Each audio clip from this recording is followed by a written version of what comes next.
En nuestro episodio de ayer hablamos de cómo iba avanzando la votación de la reforma a la salud y qué significaban algunos de sus puntos más discutidos. Pues bien, hoy ya es una realidad. El proyecto ya obtuvo el sí en Cámara de Representantes. Le falta su camino por el Senado. Pero, ¿cómo fue la movida política que hizo posible ese paso sin tener el aval fiscal e incluso votando articulado por bloques? Hoy es viernes 7 de marzo. Mi nombre es Carlos Solano y este es el café de hoy del Tiempo.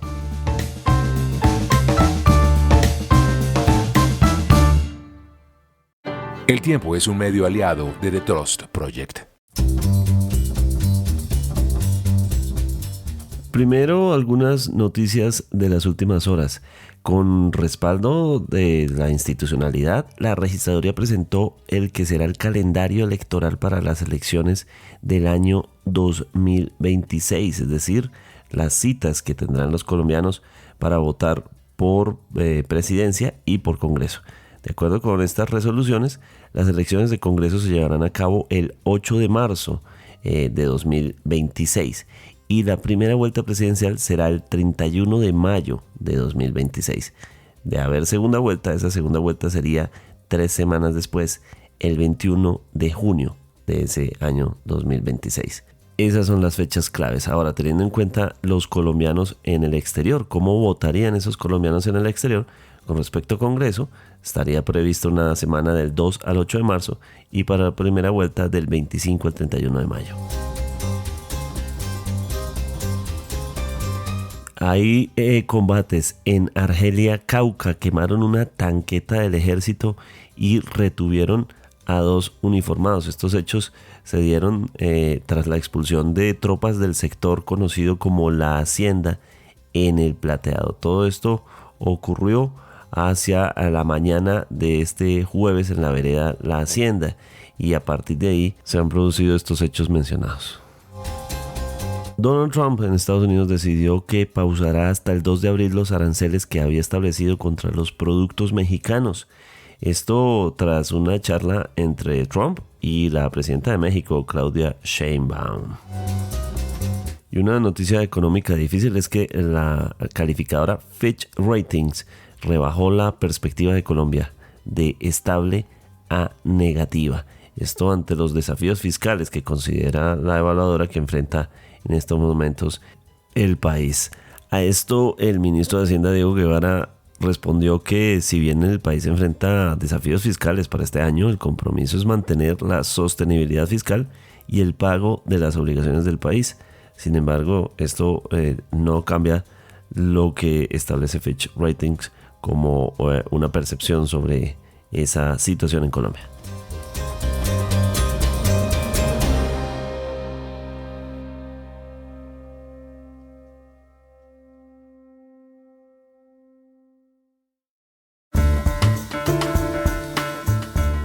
En un abrir y cerrar de ojos, la reforma a la salud pasó en un momento de estar estancada desde diciembre en la Cámara de Representantes a resolver la votación de todo el articulado en solo 2 días, con la petición de llevarla a estado de urgencia, pero de todos modos con lo que muestra claramente la forma en que Armando Benedetti tiene una amplia influencia sobre el Congreso, que es probablemente la gran llave que está demostrando que resulta ser para el cierre de los proyectos que busca el gobierno.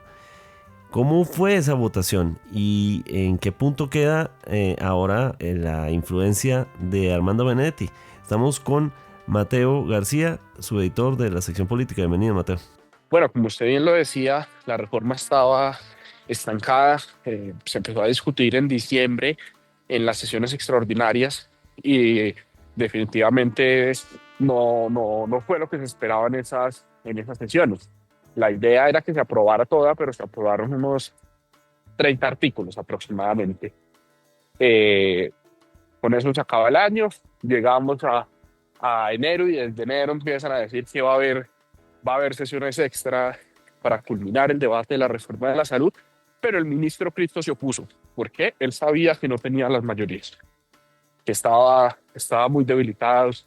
Los apoyos venían de de la derrota con la reforma tributaria en la Cámara, donde el gobierno ha reinado en estos 2 años y medio, sufrió esa derrota. Las dos comisiones económicas de Cámara también hundieron la tributaria. Entonces, él sabía que no, y al final, ya sin Cristo, se convocó a sesiones extraordinarias una semana antes del reinicio de la legislatura. El 16 de febrero es la fecha de reinicio.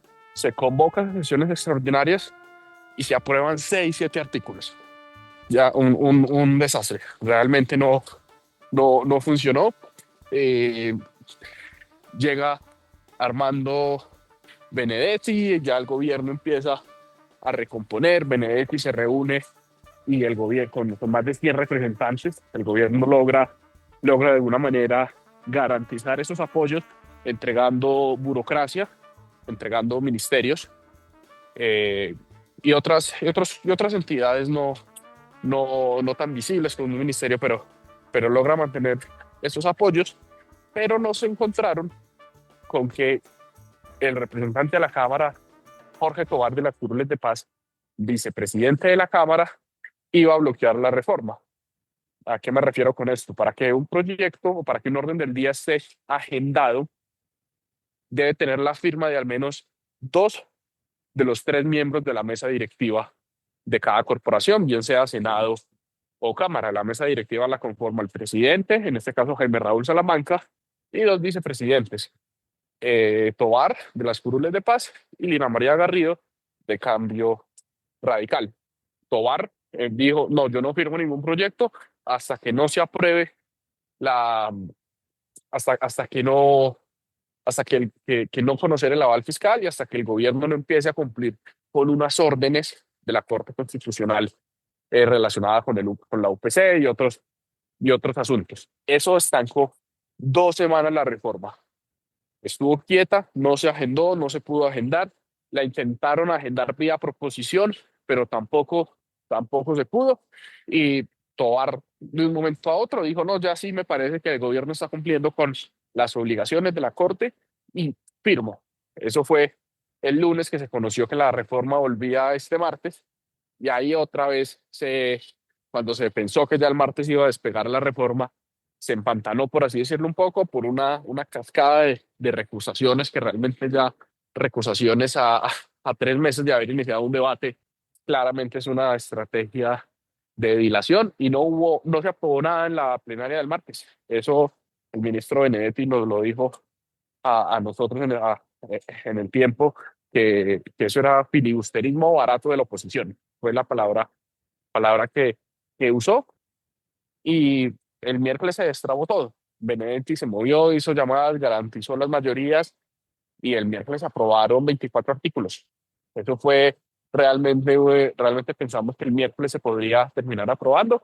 Finalmente dejaron la sesión para que terminara este jueves, para que votaran 8 artículos restantes, y metieron unos 20 artículos nuevos que, si les soy honesto, a esta hora que estamos conversando, todavía no sé de qué se tratan, porque eso lo votaron a pupitrazo limpio. Eso no hay otra explicación por la manera como votaron estos artículos nuevos. Y ya la reforma fue aprobada en segundo debate, eh, y ahora se va para el Senado, para la Comisión Séptima del Senado, que ya le hundió una vez la reforma de la salud al gobierno del presidente Gustavo Petro. Mateo, esta aprobación en masa de artículos no es muy diferente en algún punto también de cuando se ha dicho que se votó o se aprobó la reforma pensional sin debatir muchas cosas porque ya habían sido debatidas en el Senado en ese momento. Es decir, no incurre en una inconstitucionalidad o ilegalidad en algún punto que se haya votado casi que sin hablarlo. Pues Carlos, vea, yo le soy muy honesto. Yo me seguí y estuve allá en el Congreso, y no se escuchaba que estaban leyendo el secretario. No se escuchó, nadie le estaba poniendo atención. Él leyó 15 minutos cada una de las proposiciones de artículos nuevos, y nadie le escuchó. Nadie le entendió. Por ahí dijeron, suban el volumen que no se escucha. Y de un momento a otro, 80 representantes a la Cámara votaron a favor de unos artículos que no escucharon. Digamos que no, es un tema diferente al de la reforma pensional, porque con la reforma pensional la discusión es que se acogió el texto que había aprobado Senado previamente. Entonces se saltaron dos debates prácticamente. Eso sí, y eso es lo que tiene a la reforma pensional ahí en estado crítico en la Corte Constitucional. Acá la discusión es diferente. Si bien se votaron muchos artículos en bloque, sí hubo discusión. Se dio la palabra, de hecho, la representante Catherine Subinado, que es una de las más críticas, dijo, no, pues agradezco que esta vez por lo menos pudimos hablar y nos dejaron hablar un poco más, pero sí lo que alertan desde la oposición, los opositores a esta iniciativa, es que votaron en bloque artículos que no están relacionados. Y lo que ha dicho la Corte Constitucional es que el presidente de una corporación puede unir artículos para que se voten en bloques siempre y cuando estén relacionados. De todas formas, el presidente de la Cámara, Jaime Raúl Salamanca, está tranquilo y dice que el debate se manejó de la mejor manera y se siente tranquilo como manejó el debate. Recibió las críticas habituales de la oposición, pero sí, fue muy llamativo que de una reforma de un articulado original de 60 artículos en los últimos 20 minutos de debate, en la última media hora de debate, aprueben 20 artículos. Es curioso sin ningún tipo de discusión y hay que dar APA como constancia. Ya cuando empecemos a estudiar bien qué fue lo que se aprobó, nos daremos cuenta si nos metieron un mico o no con ese bloque que aprobaron en menos de 20 minutos sin debatir. O sea, estoy hablando de 15 minutos leyéndolos el secretario y 5 minutos mientras abrían registro y votaron. Tremendo. Voces como precisamente Katy Jubinao dice horas después de la votación que aún el gobierno no alcanza a dimensionar, lo llama ella, el despropósito que se acaba de aprobar en la Cámara. Es decir, fue escuchada, pero de todos modos queda la sensación, según ciertas voces, como la de Jubinao, que esto, lo que se aprobó, ni siquiera saben qué es. De acuerdo. Ella misma dice, y hay varios que dicen, ya será cuando veamos en los textos definitivos y lo pasen en limpio para enviárselo a Senado y se va a conocer realmente el detalle de lo que se aprobó. Pero ya sí habrá que esperar y todo quedará en manos de Senado. Ya digamos que lo que pasó en Cámara y como bien lo dijo otra voz como el representante Andrés Forero cuando ya se iba a votar el título y la pregunta, que quería dejar una constancia de lo que habían aprobado ellos y ahí lo iban a estar manejando.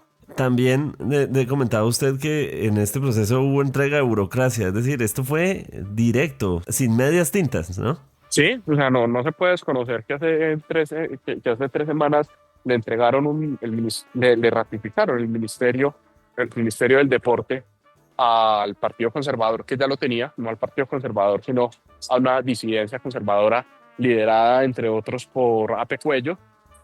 También el partido Alianza Verde se quedó con 2 ministerios. Todavía falta por definir qué pasa si le dan un ministerio al Partido Liberal y al Partido de la U le entregaron nuevamente el ministerio de las TIC. Eso no se puede desconocer. El ministro de Interior Benedetti dijo que no, que las mayorías no necesariamente se arman con burocracia y mermelada, pero creería uno que sí tiene una relación. Pero de todas maneras no es noticia, por así decirlo, que se haya aprobado la reforma en la Cámara. Estaba previsto que nada más eran unas tuercas que había que ajustar y que todo se definirá en Senado, donde sí está más complicada la situación. Eso le iba a preguntar ahora, finalmente. Ahora lo que viene es una instancia a la que ya había llegado el primer proyecto, la Comisión Séptima. ¿Cómo tiene el juego ahí Armando Benedetti? Está difícil. Porque esa comisión séptima primero va a tener que definir el futuro de la reforma laboral, que si no se aprueba el 20 de junio, se hunde por falta de trámite y los votos claves van a ser los votos cristianos. Habrá que ver qué pasa con Norma Hurtado. Ya sí hay un bloque muy fuerte entre los conservadores, el Centro Democrático y también los liberales, y hay unos 3 votos que están ahí en juego, que son los que van a inclinar la balanza, pero por lo pronto todos los reflectores apuntan a que son los 2 votos cristianos los que van a mover la balanza, tanto para la reforma laboral como para la reforma de la salud. De acuerdo. Y finalmente, Benedetti de todos modos demuestra su valía, ¿no? Sé que esto es muy polémico, pero básicamente desde el mismo pacto histórico tantas voces habían cuestionado la presencia de Armando Benedetti, y hoy probablemente lo que dicen es, fue el hombre que logró destrabarles este paso. En 3 días destrabó lo que estaba trabado, por así decirlo, en 3 meses. Llevaba 3 meses estancado y él lo arregló, lo solucionó en 3 días. Bueno, él se venía reuniendo con congresistas desde hace 2 semanas, pero, pero insisto, la verdadera prueba de juego va a estar en el Senado, y ahí es donde va a demostrar Armando Benedetti qué tanto manejo tiene del Congreso y qué tan buen operador político es. Bueno, y finalmente, Mateo, por último, un gran punto y una de las grandes críticas es, esto llega sin que la plata con la que se vaya a hacer esté clara. De acuerdo. El mismo pecado de la reforma pasada, que fue uno de los motivos por los cuales la Comisión Séptima del Senado envió la reforma, fue porque no estaba el aval fiscal. Ya advirtieron que si no hay aval fiscal, nuevamente la van a hundir. El ministro de Hacienda reconoció esta semana que no hay aval fiscal. Lo que hay es un concepto que no es realmente el aval fiscal exigido por la Corte y por la Constitución. Y hay un antecedente. Pase lo que supongamos, aprueban en Comisión Séptima del Senado porque Benedetti lo logra, en plenaria lo aprueban. Pero si no hay aval fiscal, la Corte Constitucional va a tumbar esa reforma. Así como le tumbó al gobierno la creación del Ministerio de la Igualdad, porque cuando se creó en 2023, nunca se le presentó al Congreso cuánto iba a costarle a la nación la creación de un nuevo ministerio. Entonces ya están muy claras las normas. Si no hay aval fiscal, la Corte Constitucional va a tumbar el proyecto y el gobierno verá si corre el riesgo de presentar un proyecto que se apruebe y que no haya el aval fiscal y que la Corte Constitucional lo termine tumbando.